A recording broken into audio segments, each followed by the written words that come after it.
Hi, I'm Elise. I'm an alcoholic. Ooh, I love this. Okay. So, I've had several sponsors in my sobriety. Some sponsors, some sponsees I've had to kind of follow, try not to chase. Some sponsees I've had success, or what I consider a success, which is they stay sober. Some sponsees are really hard workers, and then there are the sponsees who chase after me, and I am like one step ahead of them because they are so hungry for this, and they inspire me and make me a better person. Those are few and far between, but Caitlyn's one of them. So, Caitlyn, take it away.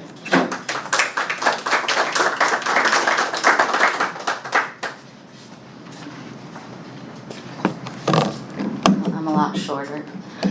Hi, I'm Caitlyn. I'm an alcoholic. Hi, Caitlyn. I just want to say thank you so much for allowing me to speak tonight. I volunteered myself the first moment I met her to be a speaker. I've been waiting. So my birthday night was in November, and I announced to the group I was ready to be a monthly speaker, and nobody approached me. So this could either go really well or really bad. It's not Dawn's fault. You can grab my sponsor. She'll talk to you after the meeting. No one's got to leave with a resentment. She's too busy. My previous sponsor, Patsy's here too, so you got many people to speak with. I want to start with, I had a dream last night that I arrived to the meeting late. I didn't have shoes on. I was in bathing suit attire, and there was reverberation from the microphone, and I was pacing as I was sharing, and I got caught up in the chords, and then I found out that the share was only supposed to be 30 minutes, and I was still on my drunk log. So I'm really excited to get to the sober part tonight. So just some qualifiers. My sobriety date is November 29th, 2010. I have a home group, which is the 9 a.m. women's meeting on Saturdays here. I have a sponsor. She has a sponsor. My sponsor knows I'm her sponsee. And I've worked the 12 steps out of the big book of Alcoholics Anonymous. And I have sponsored other women. I'm currently looking for sponsees, so if you are looking for a sponsor and you want some craziness that I have, like, come on down, let's do this, I want to acknowledge the newcomers in the room too. We've all been to our very first meeting of AA and walked through these doors not knowing what we were going to get, and my experience has been just a whole world of wonderfulness, and I hope to share that with you tonight. My mom wanted me to record this, so I do have to say hello, Mom, I love you, because she's going to be listening at some point. But so I was told that thankfully our big book has many wonderful suggestions, and one of them is how to speak to other alcoholics when you're sharing your story. So I'm going to stick with, what it was like, what happened, and what it's like now. I can definitely be a golden retriever and be like squirrel and go off the rail. So I've also made little notes for myself to keep me grounded. I did make sure to say a prayer before this meeting too. There's the prayer.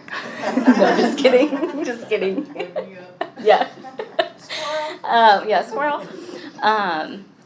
So what it was like, I only drank for roughly 5 years. I started drinking when I was 15 years old. I got sober when I was 20 years old. In the big book, they have a section of they stopped in time. I'm definitely one of those kiddos that I had a very high bottom. And so my drunk log is very boring. I won't bore you with details. But I do want to talk about one instance that I hope I absolutely never forget. because it reminds me that I truly am an alcoholic and I belong in these rooms. And so when I was 18 years old, I went to the drunk tank. Before that, my friends and I were drinking at Golden Gate Park, having a great time. It was a great afternoon, swinging in trees, just being kids. And we got on the bus to go back to the dorms. I popped open, my second Four Loko of the night, and this was before they refurbished their formula, so it was dangerous. And complete blackness after that. I blacked out. I woke up and I was in an unfamiliar room. I was like, okay, not too crazy for a night out, like no big deal, no red flags. I didn't have my shoes, I didn't have my keys, I didn't have my glasses, I didn't have my, phone. I'm like, okay, not too big of a red flag. I've done this before. I had no clothes on. I was like, okay, not too big of a red flag, done this before. I looked around the room, no one was in the room, and I was like, a little strange, but okay, not that big of a deal. Someone's left before I've woken up before, so not a big deal. And then I went up to the door to try to figure out where I was, and there was no handle. And I was like, oh, red flag. And there's this little window, and it's got little bars on it. And so in my sweetest voice, because I'm going to somehow, I feel that I'm probably made some type of mistake, so I'm going to weasel my way out of it. And so I go up to the window, and I'm like, hello, can you hear me? Is anyone out there? And a cop shows up, and she goes, you're in the drunk tank, you're gonna get out at 8. And my first thought was, all right, it's 8 p.m. I'm getting out of here, and this is going to be the best comeback story. Like, I get to go drinking again, Come to find out, that's not a typical thought when a police officer is telling you you're in the drunk tank. And so I got out at 8 a.m. It wasn't 8 p.m. And I remember I walked outside. My phone's about to die. And I have no idea how to get back to the dorms. And I call my dad, and I tell him what's happened, and he's like, okay. And I'm sitting in the corner outside the police station, I guess, and I've got a rat's nest. I have no shoes. I'm pretty sure I've TT'd myself, and I have phone dying. My glasses are broken. I can't really see well, and I'm sitting in a corner trying to get my dad to help me out, and this sweet family walks by, and they're like going for breakfast, and the little kid's like staring at me. I'm like, what are you looking at? I'm just screaming at this poor family, and I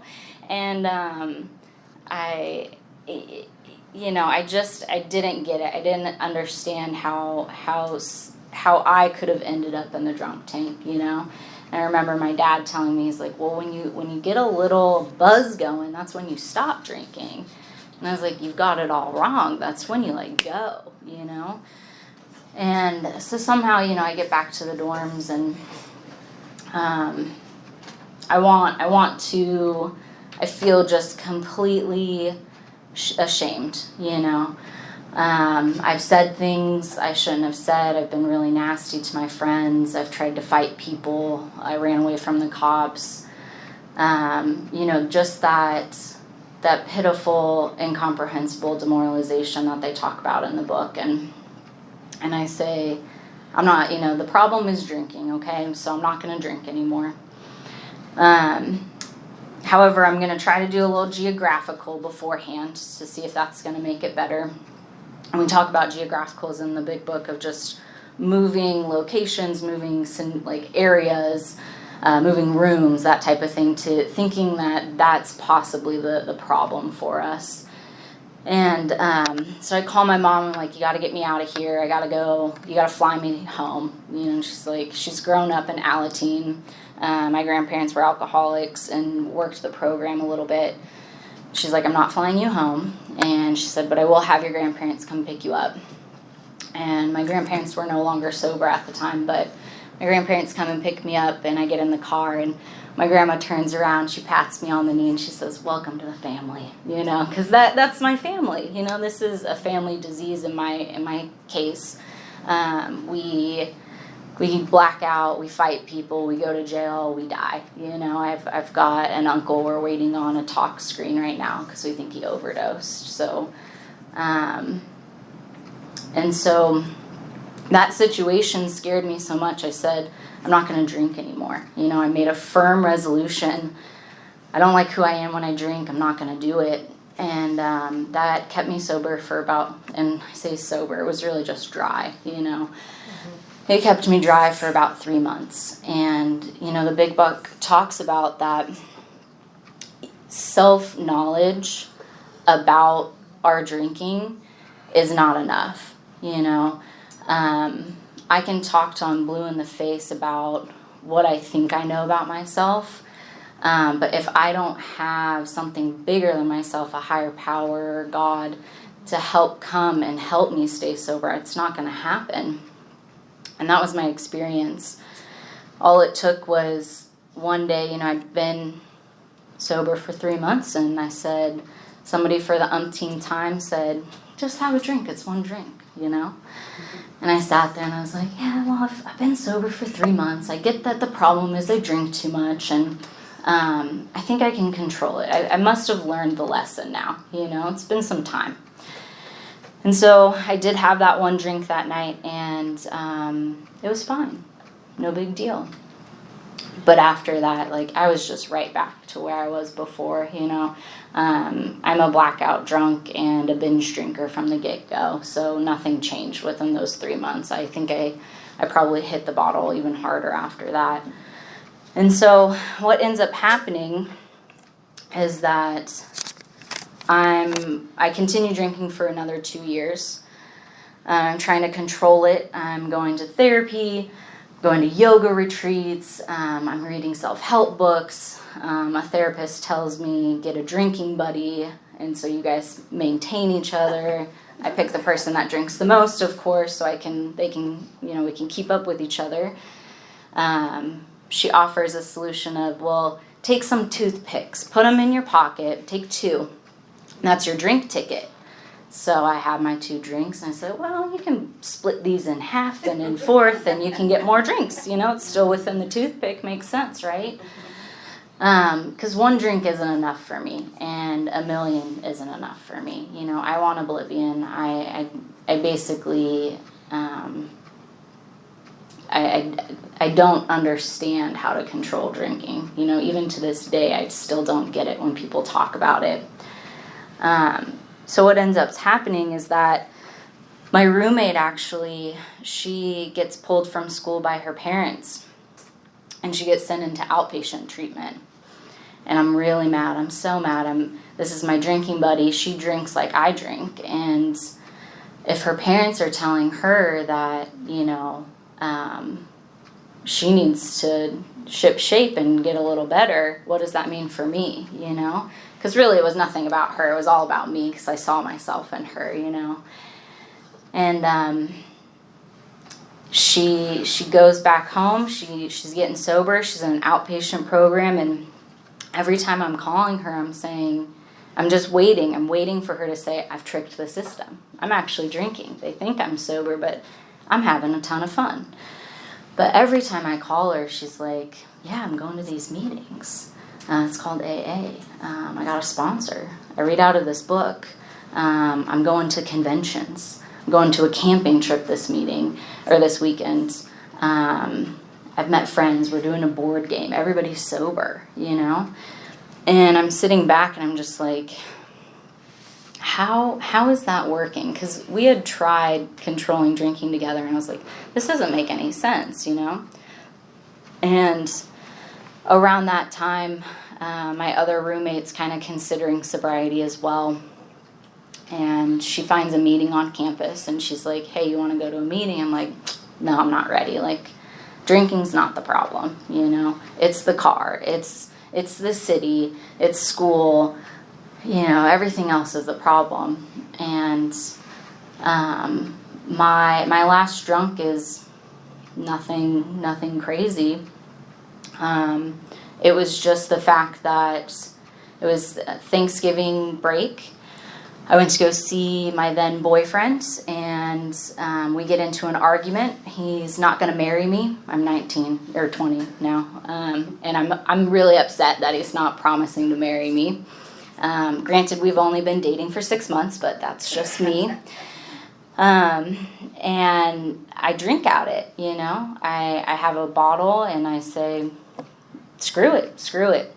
And so I'm taking Amtrak home, and I black out, and my friends pick me up from the train, and all I remember is being strong-armed because I'm flipping off little kids, I'm yelling at people, I'm telling people I want to fight them, and I just remember my friends strong-arming me and being like, shut up, like, stop, and, you know, that's basically all I can remember of that night. And I woke up the next morning, and my friend said, we need to talk about your drinking. You know, when you get home, we need to talk about your drinking. And I said, well, that's going to be really uncomfortable. I don't want to talk about my drinking. I'm going to come up with a solution so we don't have to. And the solution was to go to AA. And I knew there was the meeting coming up that Monday. And I said, don't worry, guys. You don't need to talk to me. I'm going to go to this AA meeting. All is well. And I had my first, so I got sober in California, we call them God shots. I think, you know, I think more down here in the South, we call them miracles. And that was my first God shot, you know, because that next day I kept my promise, and I went to my first meeting of Alcoholics Anonymous. And I walked into the room, and I announced myself, and I was just like, what's this about, you know? What are we doing here? And they're like, hey, this is like AA, let us tell you. And they're like, here's a big book, just hang out for the hour. And I was like, okay, I can do that. And they asked if anybody wanted to read, and I was like, oh yeah, I'll read. Like, I'm a star student, let me read for you, let me tell you how it goes. I couldn't pronounce anonymous, and it was so embarrassing. I was sitting there, I was like, oh my gosh, I'm in college and I can't even pronounce anonymous. These people are going to kick me out. They already know I'm a fraud. Nobody laughed. Somebody just said anonymous, and I repeated them, and life moved on.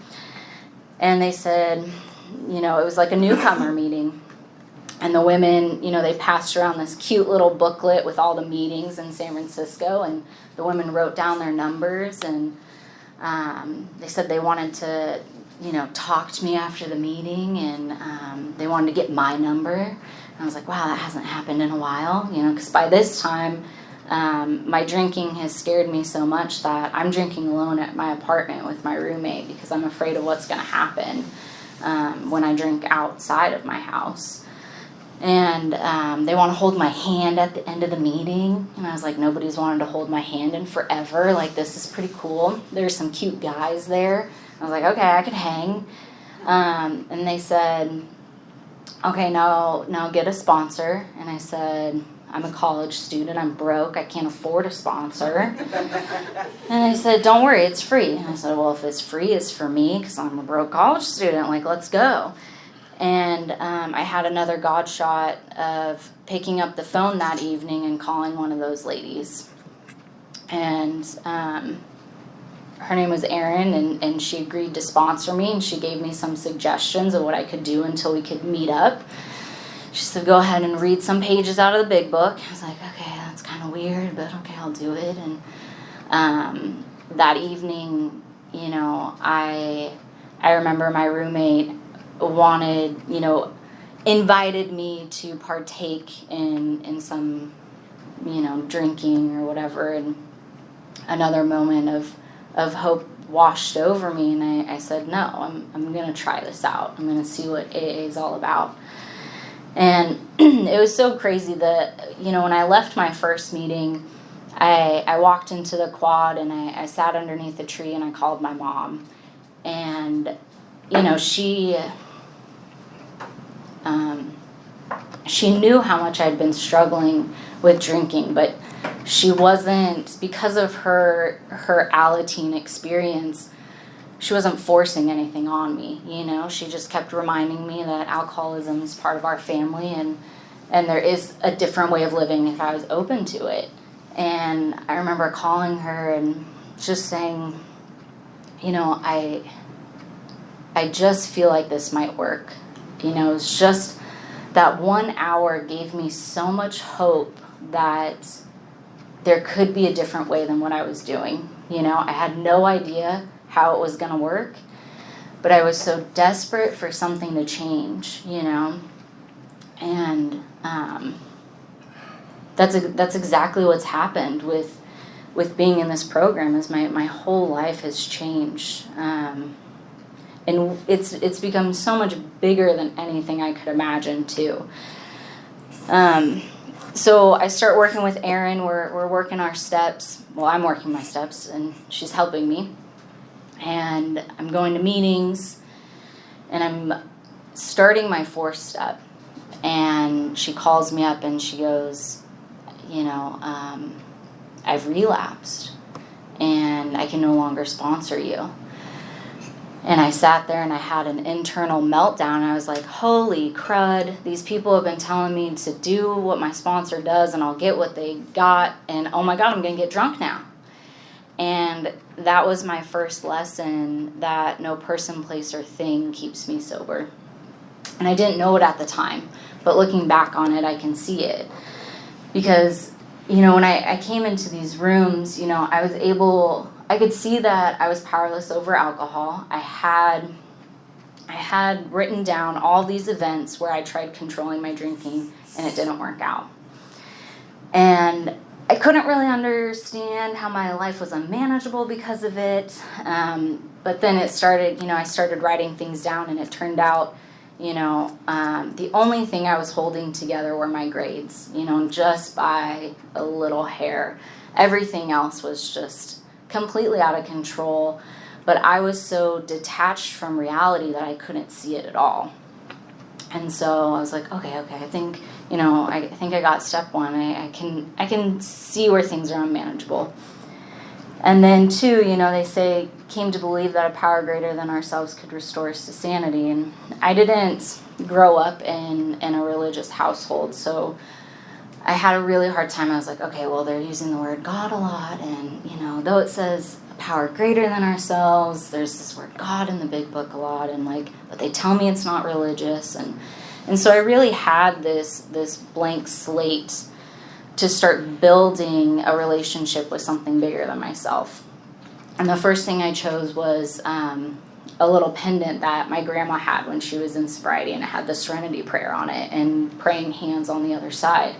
So every time I felt like I wanted to drink, I would grab a hold of that pendant and just start rubbing it and being like, okay, I don't want to drink it, but I do want to drink, but I don't want to drink, but I do. And somehow, I needed something tangible in that moment.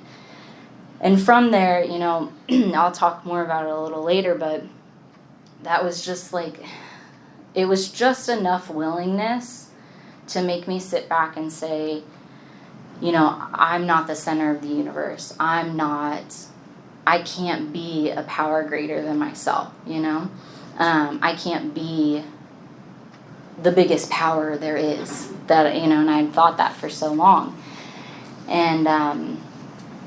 And 3, I end up, I'm like, okay, I'll make the decision. We get down on our knees and we say the 3rd step prayer together. And I was like, okay, I'm going to try, I'm making a decision now that I think I believe in something. And there could be a different way, and I'm an alcoholic. And, then we got to step 4, and I'm writing that inventory, and she tells me she can no longer be my sponsor. And I was like, wait a minute, but I'm doing everything you're saying.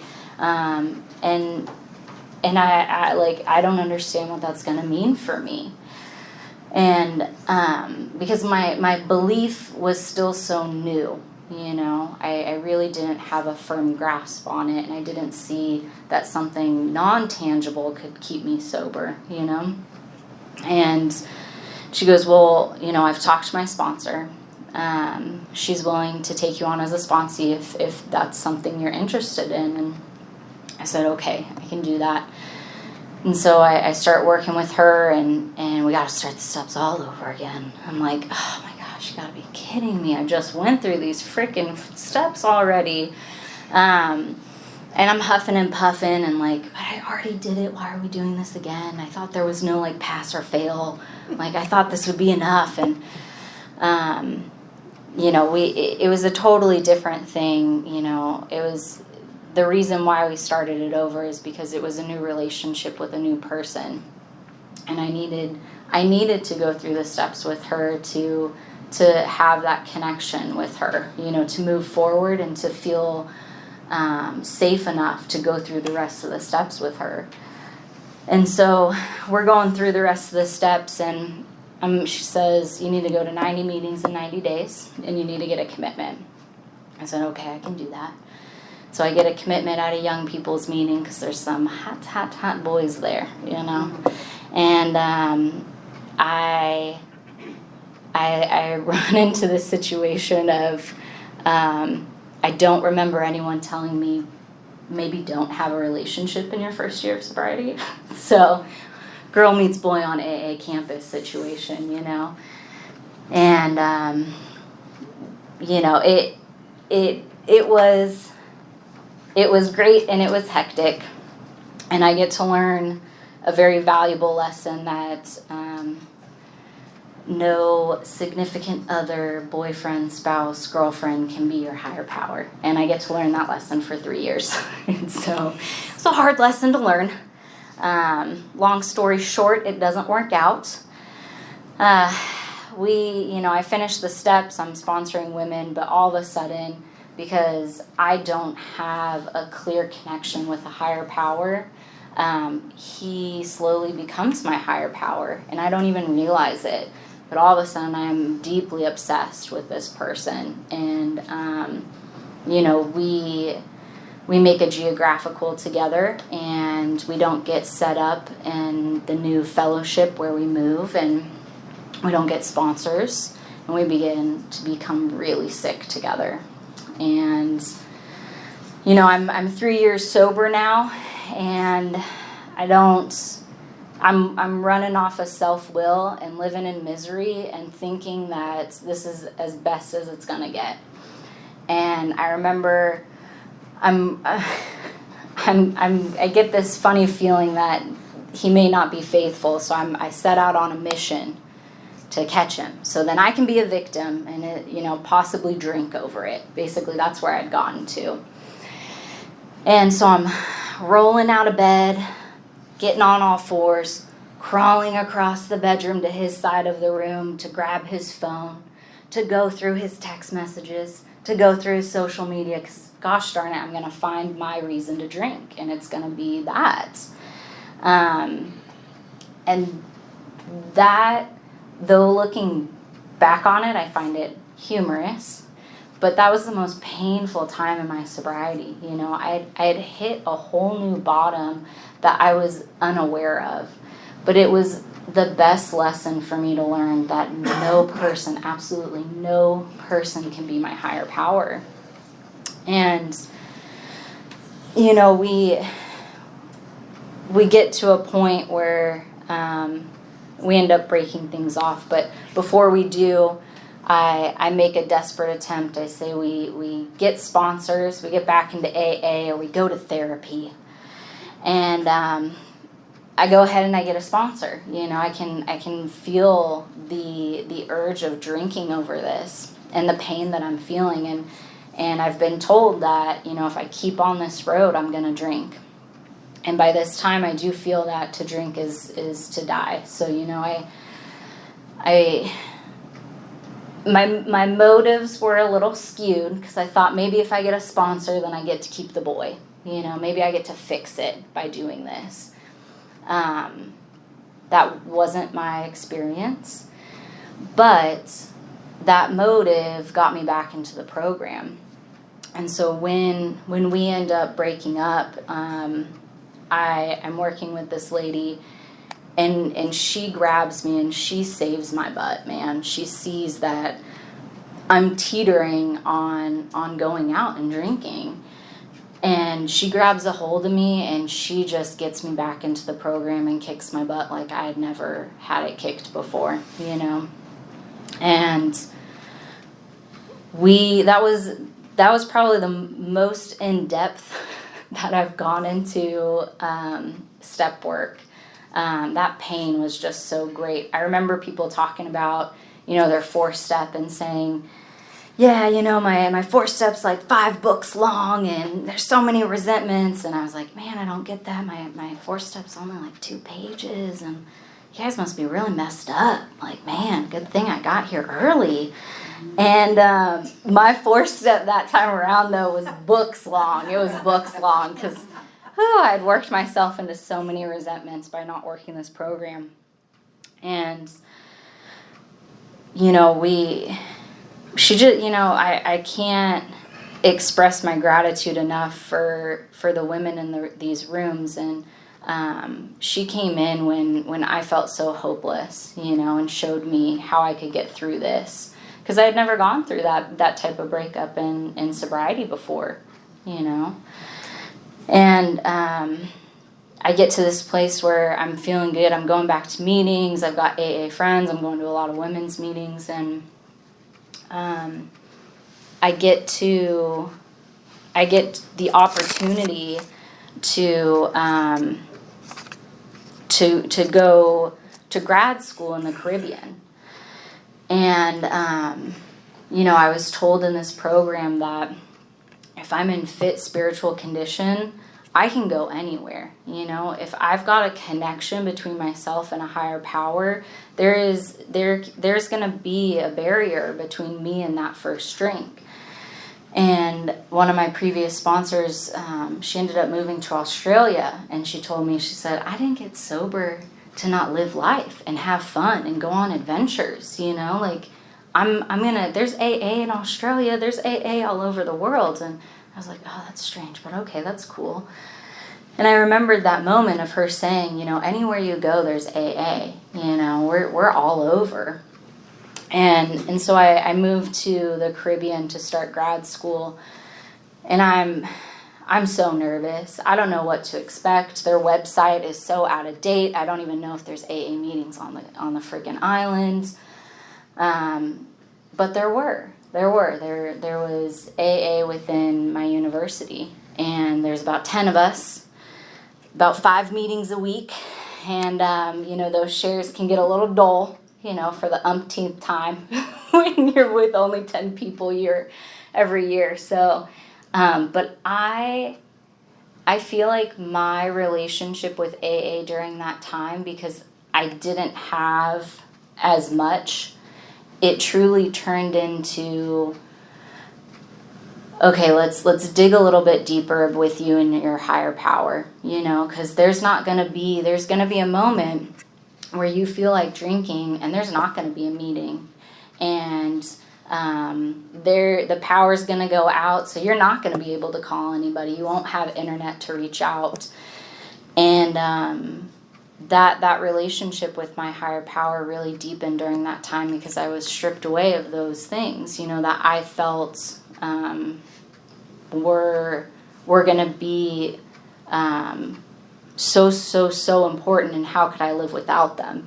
How could I not drink without a meeting every hour on the hour, without immediately texting my sponsor and being like, I'm gonna drink, blah, blah, blah, blah, blah, and her being like calling me that second, I was still relying on people and places and things.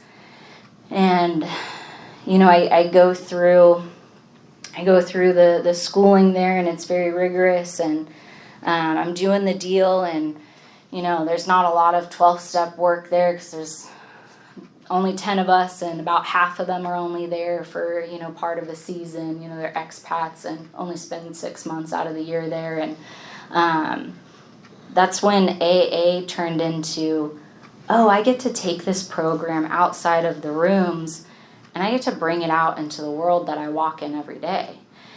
And I started realizing, I was like, okay, well, I don't have a newcomer walking to the rooms, and I don't have a sponsee, but there's people all around me that I can be of service to, and that's when service became much bigger for me. It wasn't just strictly AA based. Like, I could only be of service here in these rooms and nowhere else. I'd walk out of the rooms and be like, it's my world and I'm going to do it my way, and everybody get out of my way. I was still very confused, just, and that's okay. I think sometimes quickly, sometimes slowly, and I'm very much sometimes slowly. I've got a thick skull. But so I go through year 4 through 7 on the island. And on year 7, I have my worst fear come true, and that's failing a class. And I thought for sure any type of failure when it came to schooling was the end of the world. There could be no world after that. It seems silly to say it now, but I truly mentally and bodily felt that way. I was so afraid of failure, and it ends up happening. And but I don't want to drink over it, and I'm really upset. I don't like the decision. I think the professor is my fault, not me. But I think I truly am a firm believer that everything happens for a reason. And I end up failing that class. I have to repeat it. I have to sit back from my other classmates that I started this program with. And during that semester where I'm repeating the class, I find out my father's committed suicide. And that was just a huge whirlwind for me. It was something I never thought about fearing, it just never crossed my mind. And I end up learning that this is when they talk about in the big book that resentments are our number one offender. And I go into what I know now is survival mode during this time. And I step away from the program once again. And because in my mind, I'm going to have to do work around this. And I just can't face it. I don't trust my higher power. I don't want to do a 4-step over it. And I just wasn't ready. And it takes me away from the program pretty hard. I let that be an excuse, because I knew if I was going to get in the program, if I was going to be doing the deal, I was going to have to write some steps on it, do a 4-step. And my resentment towards my father and my resentment towards myself was just too big, and I couldn't see anything else. And even with the help of other women in the program and friends in the fellowship, I just couldn't hear it at that time, and I went into a really dark place. And, thankfully I don't drink over it, but it is misery all over again. And I've hit a whole new bottom in sobriety that I wasn't expecting. And, so you do roughly 3 years on the island, and then you come back to the States for your last year, your clinical year. And so I'm in survival mode. I need to get through this program. I can't go to AA. I'm too busy. I don't want to do the work. And I move back to the States. I get placed at LSU. And that's another geographical that I do. And once again, I don't get connected. I'm like, I'm too busy. I don't have time. I'm in my 7th, 8th year of sobriety, like graduating, and graduating really sickly, but who's counting? That year of my clinical year, I maybe go to 5 meetings, and it was rough. It was so freaking rough, but I just couldn't get myself there, and what ends up happening is another failure for me is I go to take my boards and I end up failing them. And I'm at a crossroads, a pivotal point again of I'm either going to drink or I get my butt back to AA, And, my higher power does for me what I absolutely cannot do for myself, and my higher power got me back to AA. And so I share these things because I think it's so important as we grab some time in recovery to remember that, like, it's only one day at a time, and you could be sicker than the person that just walked in, and you could be suffering if you're not keeping close to the program. And I've experienced it, and they say, we have an easier, softer way, come join us. And I'm like, let me go through these bushes and cut down these trees, and nobody's gonna take, I can't go on that lane, I gotta make my own path. And it's painful. But, so I walk into the rooms and I'm defeated once again. I feel ashamed. I've got time under my belt. That's so big to me. I'm like, I got years. What am I doing? And the judgment for myself is so big. I've forgotten this program is a 24-hour program. It's one day at a time. My years don't, I'm glad to celebrate my years, but I am not my years, And so I get back in the program, I start working the steps again. I find this wonderful little group of little old ladies on Tuesdays and Thursdays, and I start sharing in meetings, and finally I end up sharing about my dad's death. And a woman after the meeting comes up to me and she goes, my son committed suicide, and I understand what you've been through. Can we go grab coffee, and can I tell you my experience with it, And that's the amazing thing here in these rooms is no matter what I go through, somebody else, if I'm willing to speak up about my struggles, somebody else has already walked through it, and they can tell me how they did it and how they stayed sober. And that's the coolest thing. I've never been anywhere else that if I share a struggle, somebody meets me with solution instead of just, jumping in on the woe is me bandwagon, And slowly but surely my defenses start breaking down again. And I end up passing my boards, and I end up moving here to Texas to find work. And I moved here in 2019. And so I've got some time back in AA, and I'm feeling really good. And, I'm still really stoked about, talking about my years. And I walk into the rooms here to the Alana Club, and I'm ready to tell y'all how I'm an AA guru now. I've learned everything there is to learn, and I'm going to teach you. And one of the first meetings I got to, Miss Patsy after the meeting took me aside, and she prayed over me.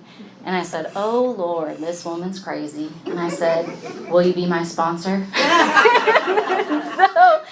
so that's that's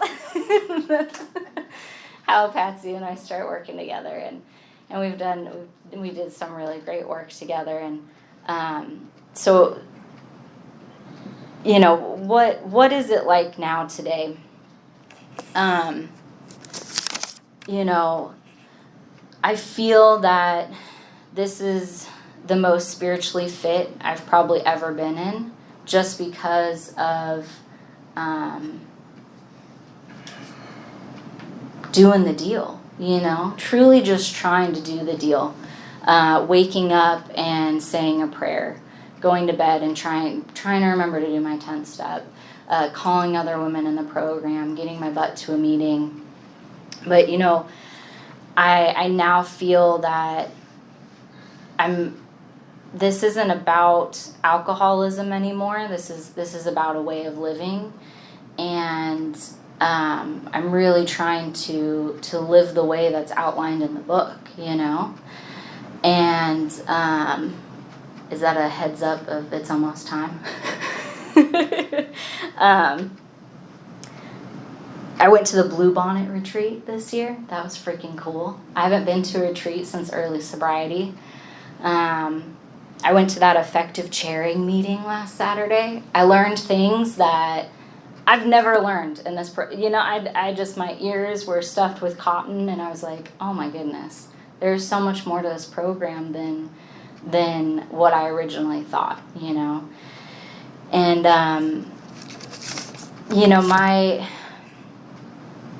I'm learning that my higher power isn't a cure for the one symptom I thought I came in here with, and that was alcoholism. It's a cure for this whole disease process, because the drinking wasn't the problem. The problem was my thinking. It was that I thought I could be everything's everything, and it turns out that when I sit back and I try to ask for help and get a higher power involved, that things are so much better. And as long as it's like this emotional sobriety thing going on, and if I stay connected to my thoughts, because my thoughts want to try to tell me that I'm wrong, that I'm bad, that everyone else is wrong and I'm good, that I know it better than they do, that I should tell them that what they're doing is wrong.